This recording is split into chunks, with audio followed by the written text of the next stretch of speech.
Seguimos, estamos en la tertulia de este martes, el último día de junio de 2020. Estamos en Mesa de Análisis Internacional con Gustavo Calvo, con Leo Harari y como invitado Nicolás Posse, magíster en Economía Política Internacional, docente e investigador en la Universidad de la República. Segundo tema de nuestro orden del día. Nos vamos al otro lado del mundo. Sí, nos vamos al otro lado del mundo, pero hay un actor que se repite. China e India reavivaron a mediados de este mes un conflicto histórico en su frontera de casi 4.000 kilómetros. Al menos 20 soldados indios murieron en un enfrentamiento con el ejército chino en la primera confrontación con víctimas de los últimos 45 años. China acusó a India de ser responsable del incidente al franquear 2 veces la frontera, pero no informó de bajas de su lado. Desde mayo, las tropas de las dos potencias nucleares han estado reforzándose con miles de soldados en su presencia en la frontera común, con lo que alimentan una crisis que, sin embargo, las dos partes dicen quieren resolver pacíficamente, por la vía diplomática. Se trata de un conflicto que se remonta a 1960 y tiene su origen en la demarcación ambigua de la línea común. Los dos países se enfrentaron en una guerra relámpago en 1962. Desde entonces, los choques en zonas montañosas entre los ejércitos indio y chino han sido intermitentes. Estos roces en la montaña se multiplicaron en los últimos años, lo que la administración estadounidense interpreta como una intención de China de cambiar el balance en la región atacando a India, aliado de Washington a su vez. ¿A quién le doy primero la palabra? Nicolás, esta vez vas tú con los primeros apuntes de contexto. Bueno, yo creo que lo primero a mencionar acá es que una de las principales ideas, o al menos una de las principales puntas del debate, es si estamos en el siglo XXI frente a la presencia del siglo asiático. Es decir, si el siglo XX fue el siglo de la prevalencia del mundo noroccidental, tal vez el siglo XXI sea la oportunidad de Asia de prevalecer a nivel de las relaciones internacionales. Cuando uno observa noticias como esta, como este incidente bien concreto que sucedió en estas últimas semanas, uno se pregunta si esta no es la principal debilidad que muestra la región asiática en términos de su proyección internacional para este siglo. En Asia conviven un conjunto bastante amplio de conflictos territoriales, disputas por espacios geopolíticos, estratégicos, entre las propias potencias asiáticas. Cuando hablamos de China y de India, bueno, adquiere mayor relevancia todavía porque estamos hablando de dos pesos pesados de la región. Pero creo que en la medida que Asia no logre gestionar estos asuntos ríspidos de forma pacífica y a través de mecanismos de cooperación, puede encontrar allí su punto débil a ser explotado por las potencias que compiten con las potencias asiáticas a la hora de pensar qué regiones van a prevalecer a lo largo del siglo XXI. Leo, ¿vas tú ahora? Sí, yo empiezo afichando mi gigantesca ignorancia de la riqueza de la historia y la complejidad de Asia. Pero has estado pendiente de este tema, supongo. No, es un tema que me interesa desde hace mucho, pero nunca terminás más que de rascar la superficie. O cuando empezás a ver lo que es la historia china y los motores de sus valores y de su proyección hacia el futuro, y después lo comparás con la hindú, te encontrás realmente desesperado ante la falta de tiempo para poder leer todo lo que hay que leer.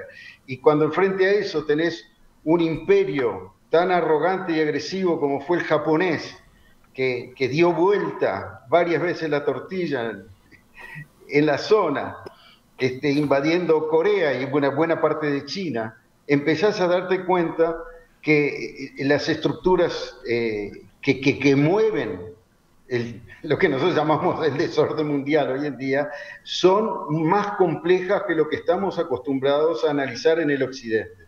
Para decirlo con poquitas palabras, en el Occidente tuvimos las guerras de los imperios, la historia empezamos a contarla a partir del siglo XV, descubrimiento de América, África, se hacen las colonias, se pelean los imperios.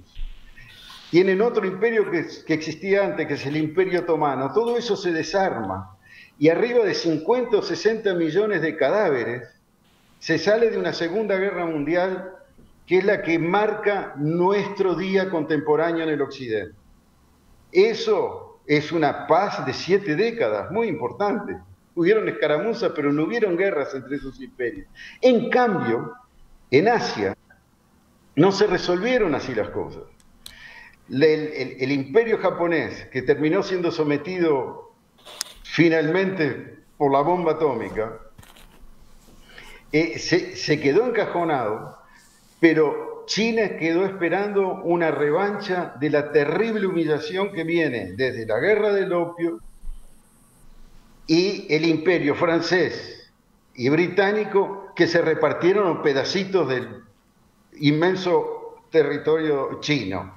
India, en cambio, colonia privilegiada, la joya de las colonias británicas, recién en el 47 accede su independencia y no le delimitan bien las fronteras y tiene poblaciones, regiones enteras con religiones y culturas diferentes, lo que provoca el nacimiento de Pakistán, un pedazo de la India colonial, donde van las poblaciones musulmanas y quedan zonas inmensas, entre las cuales Cachemira y el Himalaya, que es la zona donde todavía hay escaramuzas y enfrentamientos. Entonces, China está intentando resolver eso, en buena parte para ser el polo hegemónico en Asia, pero la tiene más complicada que lo que la tuvo Occidente, porque el peso, la herencia histórica es gigantesca. El odio que hay entre coreanos y japoneses y chinos por la cantidad de invasiones con terribles guerras que han tenido, no va a permitir que la cosa le sea tan fácil a China. Sin embargo, China lo ha hecho bien, en parte, por la distracción de la administración americana y del Occidente ocupado en otras cosas, lo que le permitió rápidamente avanzar desde el punto de vista institucional, dándole larga vida a Xi como el gran timonel y ubicando su marina en el mar de China y empezando con su estrategia de expansión, digamos, de infraestructura en el mundo con la ruta de la seda, a poner todas sus piezas. Está en eso. Me llamó la atención, creo que a todos nos llamó la atención el detalle anecdótico de que el enfrentamiento fue de una violencia enorme y que las tropas llegaron a usar piedras y palos con clavos en el choque. Sí. ¿Qué importancia le dan a ese aspecto ustedes? No sé, vamos a escuchar a Gustavo ahora y después en todo caso me cuentan. Sí, uno de los peligros de traer a Nicolás es que se me adelanta con un montón de conceptos y como habla primero ya me dejó la mitad fuera. Bueno, no importa, me queda mucho más que decir. No, igual de todas formas hay bastante que decir. Hoy cuando hablábamos de Latinoamérica mencionamos a China y bueno, y ahora vamos a hablar de Asia y vamos a mencionar a Estados Unidos también, porque este juego de poder se está jugando también en Asia. Este conflicto, si bien tiene varios años, también se escribe dentro de un juego geopolítico regional, ¿no? Es decir, no es el único lugar de conflicto que tiene China con India. Recordemos que está el asunto del Tíbet, que es bastante espinoso también, que está presente. Pero coincidentemente con que en mayo empezaron a hacer algunos movimientos los ejércitos, en realidad fueron solo algunos destacamentos de ambos ejércitos, también es cierto que el ministro Modi visitó China y acordó con el presidente chino una solución a las disputas fronterizas, se nombró una comisión y los chinos ya adelantaron 24 acuerdos valorados en 10.000 millones de dólares, ¿no? Es decir, a los chinos. ¿Qué sucede? Tú decías, Emiliano, que hay un juego geopolítico ahí regional donde aparece China como aliado de Estados Unidos. China no quiere, India como aliado de Estados Unidos, confundirlos por hablar muy rápido. India no quiere que eso se vea así todavía. Es decir, India tiene lazos importantes desde el punto de vista económico en la región, es la segunda potencia a tener en cuenta. Recordemos que además hay una relación de larga data entre China y Pakistán que India quiere tener bajo la lupa. Pakistán es el gran adversario hindú. Y de alguna manera China está jugando un poco a dos bandas. Este martes, por ejemplo, yo leí que la mayoría de los analistas indios estaban muy expectantes porque había una videoconferencia entre los cancilleres de Rusia, China e India. Es decir, de alguna manera, India está viendo qué es lo que sucede, no se ha jugado todas sus bazas a Estados Unidos. Yo pienso que está haciendo un poquito lo que mencionó hoy Nicolás en el primer tramo, es decir, India está esperando el desacople de Estados Unidos de la economía china para así tomar posición en ese sentido. Pero hablando sobre Asia en su conjunto, que abona todo esto, hay que recordar que Asia, como también mencionaba Nicolás, tiene muchos focos de conflictos. Sigue el tema de Afganistán vivo. Pakistán tiene una constante crisis debido a su débil sistema de partidos. Indonesia tiene graves problemas con el terrorismo yihadista que está centrado allí, aunque es la gran democracia musulmana del área. Tailandia tiene problemas con Camboya desde 2011 y ha tenido problemas en estas últimas semanas. La península coreana se ha puesto en rojo nuevamente. Hay aviones militares chinos y estadounidenses sobrevolando el espacio aéreo de Taiwán, por ejemplo. Hay tensiones entre China, Japón y Taiwán por un problema entre buques pesqueros y algunos destructores que estaban en el área. Es decir, es una zona de mucho conflicto, como decía Leo también, que parece interminable. El tema es que Asia en su conjunto y China en particular están en un proceso de institucionalización geopolítica del área. ¿A qué me refiero con eso? Que están encontrando o buscando la forma de, a nivel multilateral, encontrar organismos que institucionalmente, aunque a naciones que están enfrentadas, puedan ponerse de acuerdo en algunas mesas de negociación, desde el punto de vista económico, desde el punto de vista militar, que es un tema que no hay que olvidar. Recordemos que hay potencias nucleares en el área, y también desde el punto de vista social, por supuesto, porque hay un tema cultural con China bastante importante debido a su gran expansión económica. Hace unas décadas se hablaba en Estados Unidos de lo que se llamó la geopolítica de los océanos. Ana María Salazar, yo la leí en Global Square Magazine este sábado pasado, es una revista interesante que les puedo pasar el link si quieren. Hablaba justamente de eso. La realidad geopolítica de hoy está definida por líneas de comunicación, estoy leyendo textual, y la disposición de los centros de recursos económicos y naturales. La realidad es que el control exclusivo sobre las rutas y recursos no puede ser reemplazado por el mercado, por lo que podemos afirmar que la geografía y la geopolítica son tan importantes como lo fueron en el pasado. En ese entorno, viajar por mar, comerciar por mar y luchar por mar es más barato. Por lo tanto, la visión hacia el Pacífico la tenemos que empezar a dar desde Occidente. Asia está encontrando su manera de gobernarse en el área. En su momento Obama llamó a eso el pivote hacia el Pacífico. Bueno, estamos moviéndonos hacia el Pacífico. Estos años van a ser de prestar mucha atención a esa área.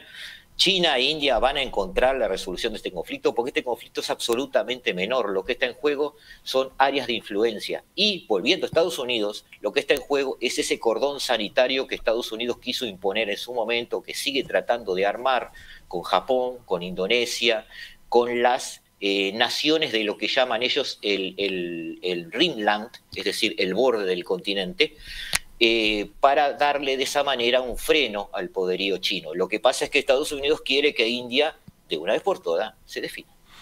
¿Cómo se encausa este conflicto o este rebrote del conflicto? Los dejo a Leo y a Nicolás con el final. ¿Quién de los dos primero? Bueno, yo Nicolás. tengo unos breves comentarios para hacer. Lo primero es mencionar que China tiene fronteras compartidas con 14 países.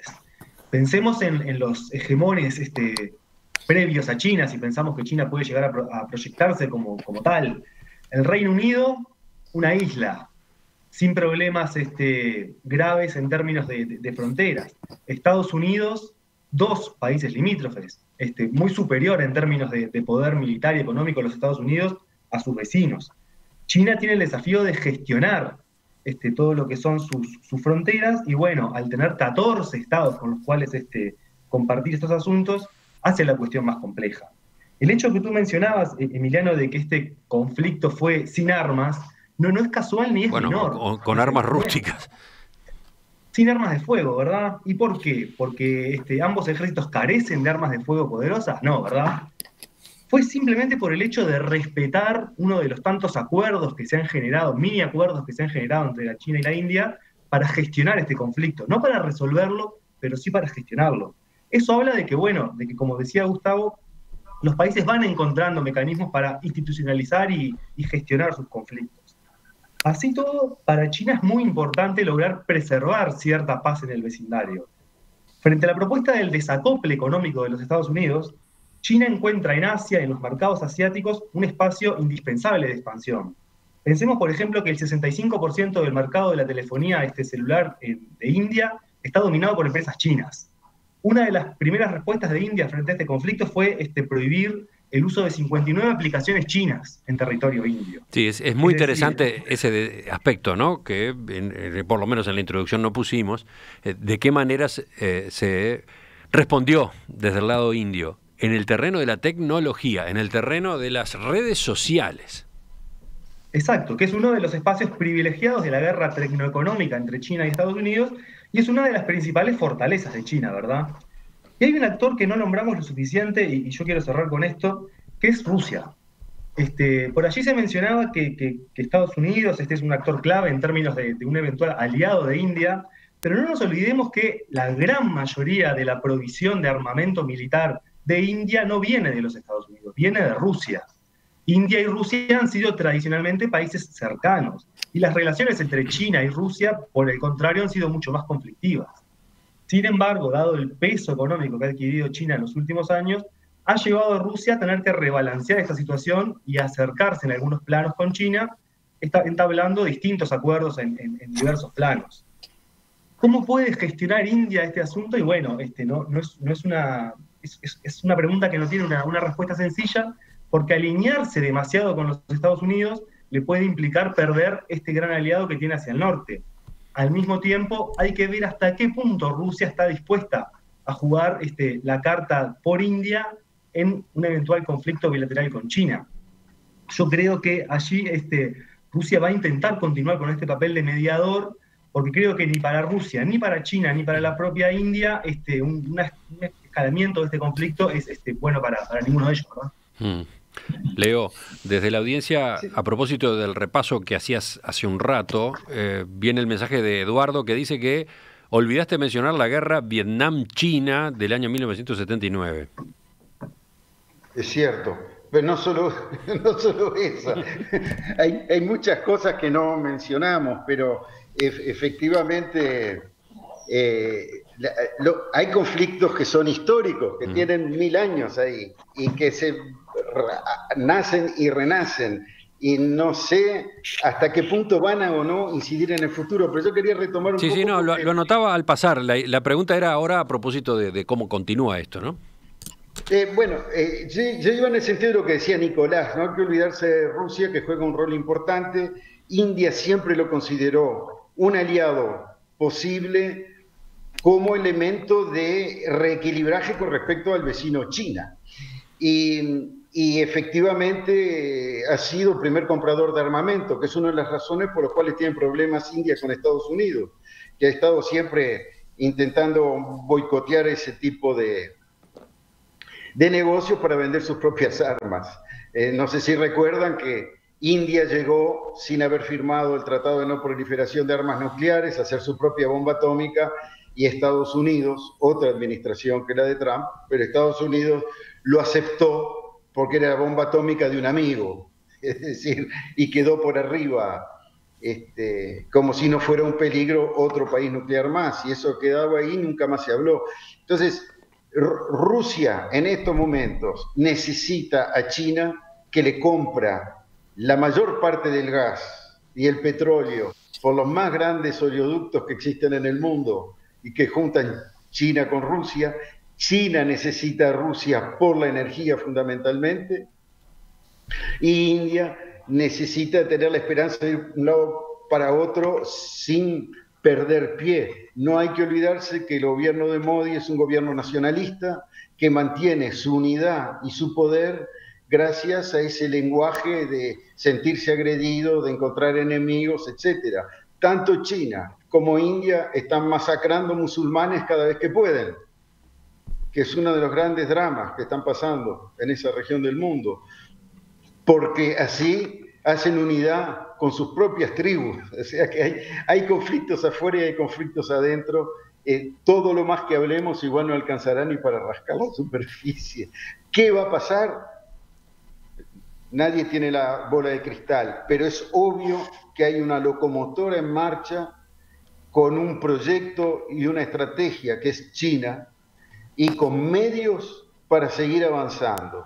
El gran conflicto que se prepara es necesariamente el Occidente con Estados Unidos a la cabeza y China con quienes pueda llevar atrás del otro lado.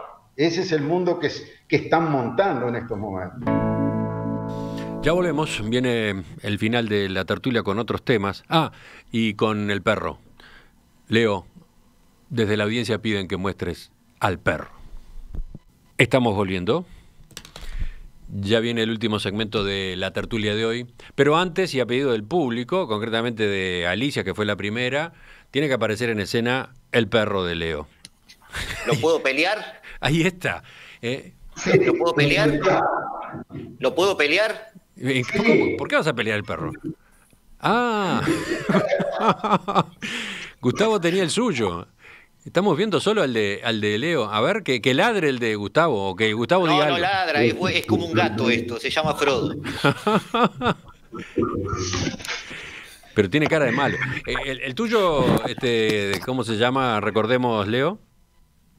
El mío se llama Pluk, que quiere decir ordinario en francés. Sí, pero hoy ha estado pero muy educadito, muy silencioso, muy callado, muy atento a tus intervenciones. Por lo visto no tenía discrepancias. Es el único fan seguro que tengo. Pero me parece que hoy lo dormiste. Creo que ahí estaba la causa de todo esto.